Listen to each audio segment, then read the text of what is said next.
بھائیو اپنے نبی کی نقل اتار، اللہ پاس کر دے گا۔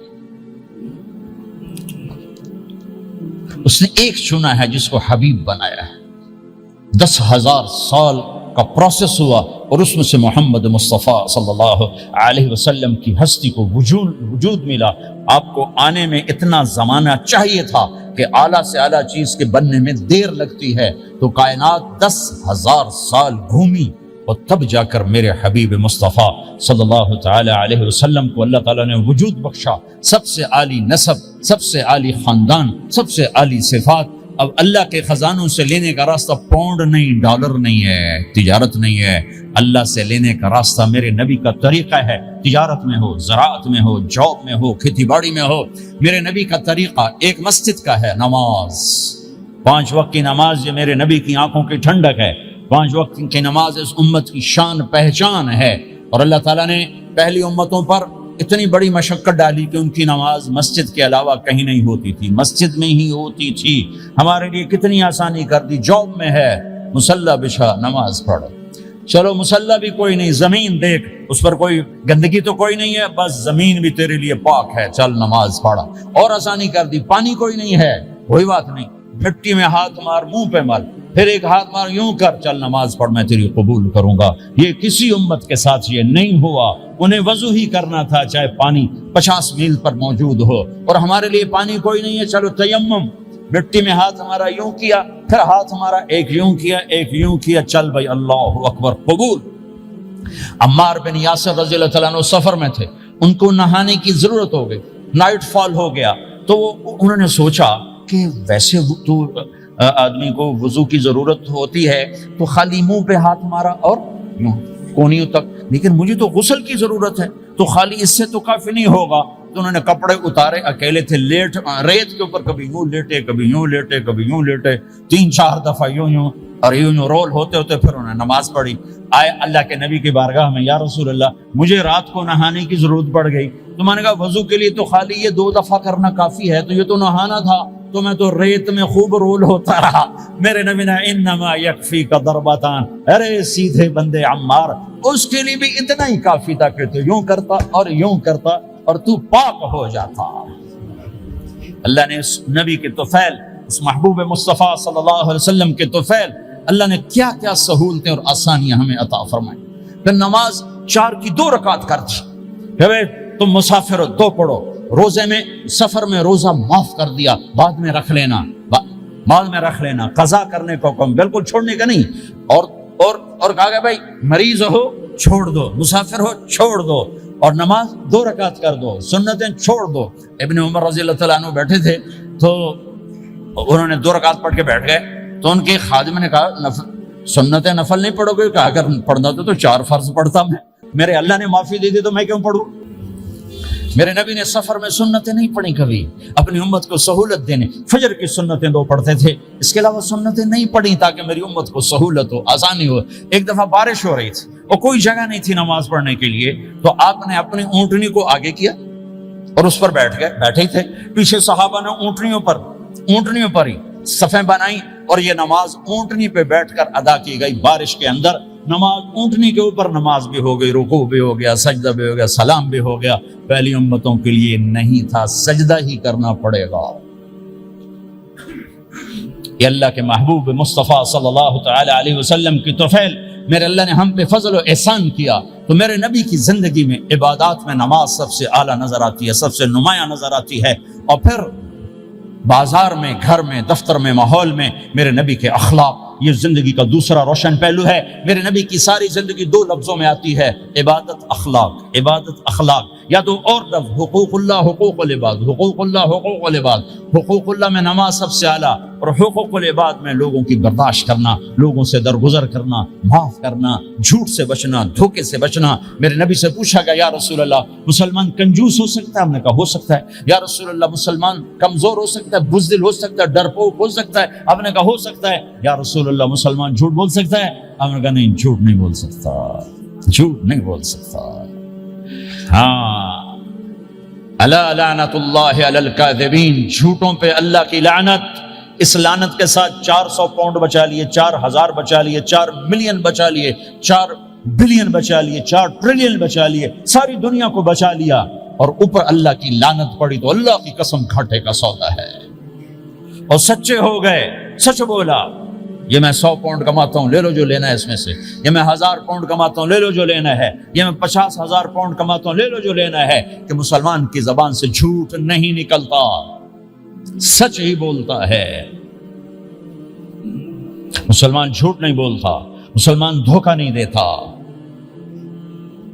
مسلمان کی زبان سے سخت بول نہیں نکلتا، کسی کو بے عزت نہیں کرتا، کسی کو کی بے اکرامی نہیں کرتا، کسی کا دل نہیں توڑتا، کسی کو ذلیل نہیں کرتا، خود سہتا ہے، اوروں کو خوشیاں دیتا ہے، خود دکھ سہتا ہے، اوروں کو راحت دیتا ہے، خود تکلیف سہتا ہے۔ یہ میرے نبی کے اخلاق ہیں، یہ میرے نبی کی زندگی ہے، اور یہ اسلام کا سب سے بڑا چیپٹر ہے اور سب سے مشکل چیپٹر ہے۔ جب میرے نبی نے لمبی نمازیں پڑھی تو اللہ نے روک دیا کہ میرے حبیب ما انزلنا علیک القرآن لتشقى، اتنی لمبی نماز نہ پڑھ کے تو تھک جائے۔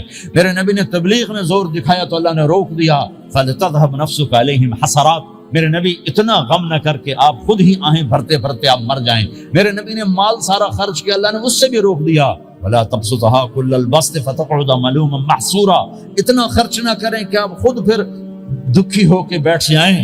خرچ کرنا بہت بڑا عمل، تبلیغ سب سے سارے عملوں کا سردار عمل، تبلیغ سے بڑا کوئی کام ہوتا تو اللہ نبیوں کو دیتا، اگر تبلیغ سے بڑھ کر کوئی کام ہوتا تو اللہ نبیوں کو دیتا، گشت سے بڑھ کر کوئی محنت ہوتی تو اللہ نبیوں کو دیتا۔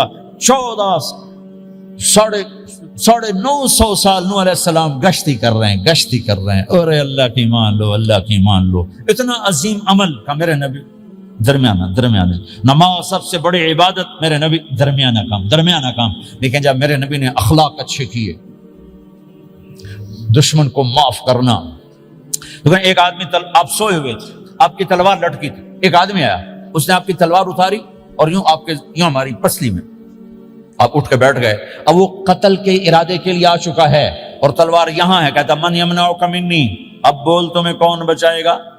تو آپ نے مسکراتے ہوئے کہا اللہ، تو اس کے ہاتھ سے تلوار گر پڑی، تو آپ نے اٹھا لی، آپ نے یوں سیدھی کی، اب تو بچا، تجھے کون بچائے گا؟ وہ کہنے لگا مجھے تو ہی بچائے گا، وہ تو اللہ کو جانتا نہیں تھا، کہ بابا مجھے تو ہی بچائے گا۔ تو آپ کہتے ہیں اس کا سر اڑا دو، یہ نبی کو قتل کرنے آیا ہے۔ میرے نبی نے فرمایا کلمہ پڑھتے ہو؟ کہ نہیں پڑھتا۔ کہ جاؤ معاف کیا۔ یہ میرے نبی کے اخلاق ہیں۔ 20 سال جنہوں نے قتل کے منصوبے بنائے، قتل کے منصوبے، مکہ والے، جب آپ مکہ میں فاتحانہ داخل ہوئے، ابو سفیان سب سے زیادہ آپ کو دکھ پہنچانے والوں میں پیش، تو آپ نے ابو سفیان کو عزت دی۔ جو ابو سفیان کے گھر میں داخل ہوگا اس کو کچھ نہیں کہا جائے گا۔ آپ تو ابو سفیان کو بلا کے سولی پہ لٹکاتے، اور آپ کہہ رہے ہیں جو ابو سفیان کے گھر میں جائے گا اسے کچھ نہیں کہا جائے گا، جو بیت اللہ میں ہوگا اسے کچھ نہیں کہا جائے گا۔ سارا مکہ سامنے، آپ یوں بیت اللہ کا دروازے پر یوں دونوں ہاتھ ایسے ٹکا کے کھڑے تھے، پھر آپ نے کہا میں کیا کروں گا اب تمہارے ساتھ؟ تو سہیل بن عمر نے کہا آپ کریم ہیں، کریم کے بیٹے ہیں، تو آپ نے کہا جاؤ میں نے معاف کیا۔ یہ اخلاق آج مٹ چکے ہیں، مردوں سے، عورتوں سے، علم والوں سے، خانقاہ والوں سے، تبلیغ والوں سے، سب زیرو ہوئے پڑے ہیں۔ جب تک یہ اخلاق زندہ نہیں ہوتے اسلامی زندگی قائم نہیں ہو سکتی، اسلامی معاشرت قائم نہیں ہو سکتی، اور دین 2 چیزوں سے آگے پھیلتا ہے، ایک دعوت اور ایک اخلاق۔ دعوت اور اخلاق، دعوت نہیں ہوگی تو اخلاق وہیں پڑے رہ جائیں گے، اخلاق نہیں ہوں گے تو دعوت کوئی قبول نہیں کرے۔ میرے نبی نے کتنے معجزے دکھائے مکے میں، نہیں کلمہ پڑھا۔ بدر میں ان کے 70 مارے گئے، فرشتوں کو دیکھا، جبریل کے گھوڑے کی آواز سنی، کلمہ نہیں پڑھا۔ خندق میں شکست ہوئی، کلمہ نہیں پڑھا۔ پانی نکلتے دیکھا انگلیوں سے، کلمہ نہیں پڑھا۔ ایک بکرے کا ایک بازو پکایا، ایک بازو بکرے کا، ایک اگلا جو بازو ہوتا، اور 40 آدمیوں نے کھانا کھایا اور ایک بوٹی کم نہیں ہوئی، کلمہ نہیں پڑھا۔ لیکن جب میرے نبی نے کہا جاؤ معاف کیا تو سارے ہی کلمہ پڑھ گئے کہ واقعہ یہ اخلاق نبی کے ہو سکتے۔ حنین کی جنگ میں جب بھاگے لوگ، شکست ہوئی، تو ایک صحابی کا بھاگتے ہوئے پاؤں ہمارے نبی کا پاؤں پر آیا، اور جوتا سخت تھا، تو آپ نے کہا اوجعتنی، اور آپ کے ہاتھ میں چھڑی تھی، آپ نے اس کو یوں ماری، اوجعتنی، ارے تو نے مجھے کتنا زیادہ درد پہنچایا، دکھ پہنچایا۔ وہ بیچارے پگھل کے رہ گئے، اور پریشان ہو گئے، اور کہنے فرماتے ہیں سارا دن میں پریشان، ساری رات پریشان کہ اللہ کے نبی کو میں نے تکلیف پہنچائی، اب میرا کیا بنے گا؟ اگلا دن ہوا تو اعلان ہو رہا تھا بھائی جس کا پاؤں نبی کے پاؤں پہ آیا تھا اس کو اللہ کے نبی بلا رہے ہیں. تو صحابی کہنے لگے میں نے سمجھا بس اب میری تو دنیا بھی گئی اور آخرت بھی گئی، اب میرے اوپر کیس بنے گا اور مجھے ڈانٹ ڈپٹ بھی ہوگی، میرا کتنا بڑا گھاٹا نقصان ہوگا. یہ حاضر ہوئے ڈرتے ڈرتے. تو آپ نے فرمایا میرے بھائی کل میں نے تمہیں چھڑی ماری تھی وہ مجھے معاف کر دینا، اور یہ 80 اونٹ تمہیں ہدیہ دیتا ہوں، 80 کیملز یعنی 80 پراڈو، 80 رینج روور کا یہ میری طرف سے تمہیں ہدیہ ہے. وہ حیران پریشان، یہ میرے نبی کے اخلاق ہے، یہ میرے نبی کے اخلاق ہے. کانٹے بچھانے والی نے 4 دن آنا چھوڑ دیا، بیمار ہو گئی تھی. تو آپ نے کیا بات ہے وہ ہمارے راستے میں اب کانٹے کوئی نہیں ہیں؟ کہا یہ وہ بیمار پڑی ہے جو کانٹے بچھاتے تھے. تو آپ اس کے گھر چلے گئے، ماں جی خیریت تو ہے، آپ ٹھیک تو ہیں؟ کہا بیٹا مجھے کلمہ پڑھا دے، بس تیرے اخلاق نے مجھے فتح کر لیا ہے. میرے بھائیو یہ چیپٹر بھول چکے ہیں. جب تک یہ چیپٹر زندہ نہیں ہوگا زندگی اسلامی نہیں بنے گی، معاشرہ اسلامی نہیں بنے گا، اور آگے قوموں کے لیے اسلام کا دروازہ نہیں کھلے گا. ہمیں معاف کرنا آتا ہو، ہمیں گالی دینے والے کو دعا دینا آتا ہو، غیبت کرنے والے کی تعریف آتی ہو، اور غیبت کرنے سے، غیبت سننے سے اپنے آپ کو ایسے بچاؤ جیسے زہر سے بچاتے ہو، اسے آگ سے بچاتے ہو. ایک دوسرے کو نفرت کا بول نہ بولو ورنہ ساری زندگی تباہ و برباد ہو جائے گی. میرے رب کی قسم، میرے نبی نے کہا ایک زبان کا بول انسان بولتا ہے اور جہنم کی گہرائیوں میں گر جاتا ہے، اور ایک زبان کا بول انسان بولتا ہے اور جنت کے درجات پر چڑھ جاتا ہے. یہ زبان بہت طاقتور چیز ہے. میں ہر بیان میں اس کو دہرا رہا ہوں کہ جتنا یہ عمل ختم ہو چکا ہے اتنا کوئی عمل بھی نہیں ختم ہوا ہے. اور ایک صحابی ہیں ابو دجانہ. کون ابو دجانہ؟ السابقون الاولون من المہاجرین والانصار، اس میں پہلی صف کے صحابہ. کون ابو دجانہ؟ جب آپ حج پر گئے تو اپنی جگہ مدینے کا امیر ابو دجانہ کو بنایا. ابو دجانہ حج میں شریک نہیں ہوئے کہ آپ نے اپنی جگہ ان کو اپنا نائب بنا کے وہاں کھڑا فرمایا ابو دجانہ میری جگہ پر مدینے کا امیر ہے. یہ وہ ابو دجانہ ہیں. کون ابو دجانہ؟ جو جنگ بدر سے لے کر آخری حج تک ہر سفر میں شریک ہیں. ان کی ایک بات میں بتانا چاہتا ہوں، پہلے تھوڑی سی ان کی ہسٹری بتانا چاہتا ہوں. کون ابو دجانہ؟ احد کی جنگ میں آپ نے تلوار اٹھائی، کہا اس تلوار کو کون لے گا؟ کئی صحابہ کھڑے ہو گئے. آپ نے کہا اس تلوار کا حق کون ادا کرے گا؟ سارے بیٹھ گئے. 3 آدمی کھڑے رہے، ایک زبیر بن عوام، ایک عمر بن خطاب، ایک ابو دجانہ. ان کا نام ہے سماق بن خرشنہ ان کا نام ابو دجانہ سے مشہور ہے. تو آپ نے تلوار نہ عمر کو دی نہ زبیر کو دی، ابو دجانہ کو دی. تو عمر رضی اللہ عنہ نے تو محسوس نہیں کیا، حضرت زبیر نے محسوس کیا کہ اس کو کیوں دی، مجھے کیوں نہیں دی؟ میں مہاجرین میں سے ہوں، میں پھوپھی کا بیٹا ہوں، میں اس سے دلیری میں کم نہیں ہوں. بلکہ حضرت زبیر کی دلیری کی تو دھک تھی، جدھر سلوار چلتی تھی کاٹتی چلی جاتی تھی. کہنے میں دیکھوں گا یہ کیا کرتا ہے. تو ابو دجانہ کے پیچھے پیچھے زبیر ہو لیے. تو ابو دجانہ نے جو حملہ کیا تو 3000 کا لشکر تھا، اس کو چیر کے پار نکل گیا، پورے لشکر کو کاٹ کے پار نکل گیا.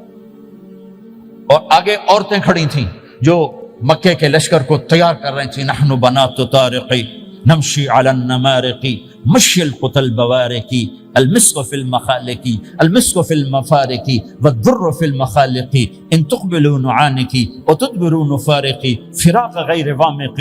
یہ گانا گا رہی تھی اور ان کو تیار کر رہی تھی.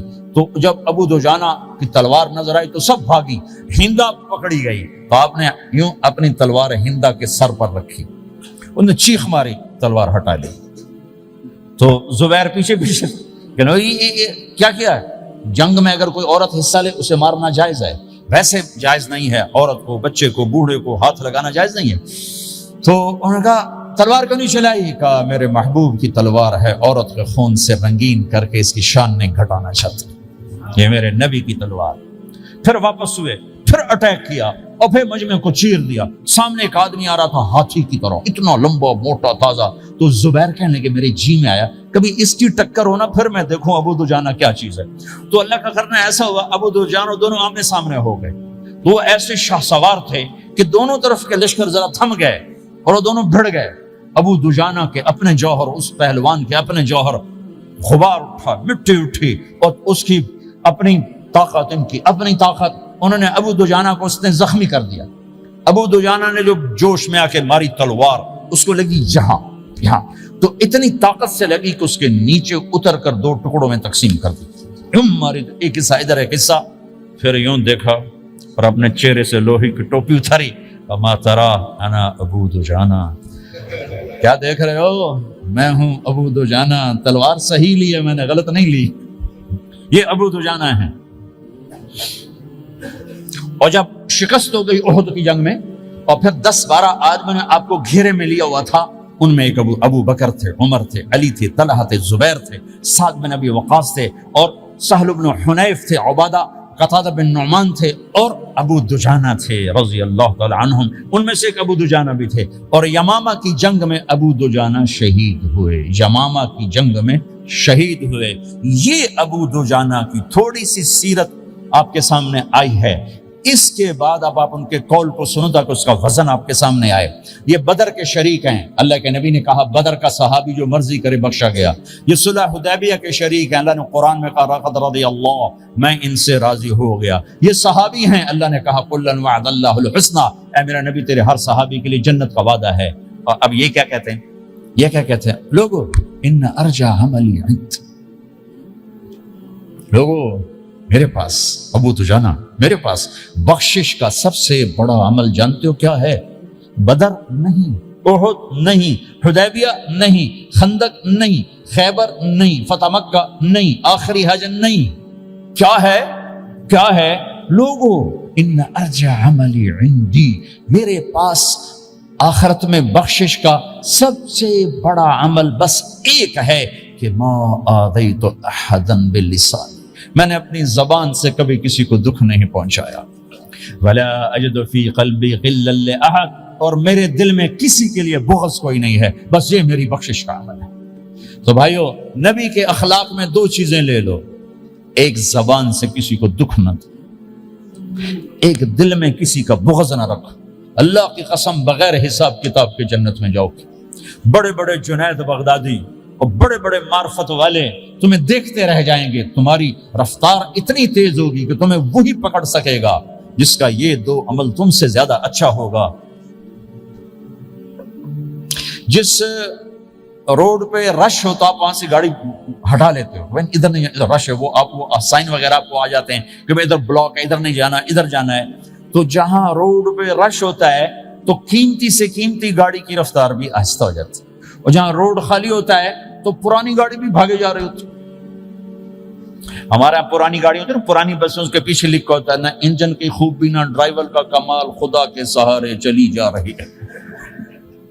اور جس کے پاس ایسی گاڑی ہو، نہ انجن کی خوبی نہ ڈرائیور کا کمال، تو اگر اس کو روڈ خالی مل جائے تو وہ تو مرسیڈیز والے سے پہلے پہنچے گا، رینج روور والے سے پہلے پہنچے گا، بینٹلی والے سے پہلے پہنچے گا، رولز رائس والے سے پہلے پہنچے گا، جو وہ تو پھنسی کھڑی، اور اس کا روڈ ہی خالی ہے۔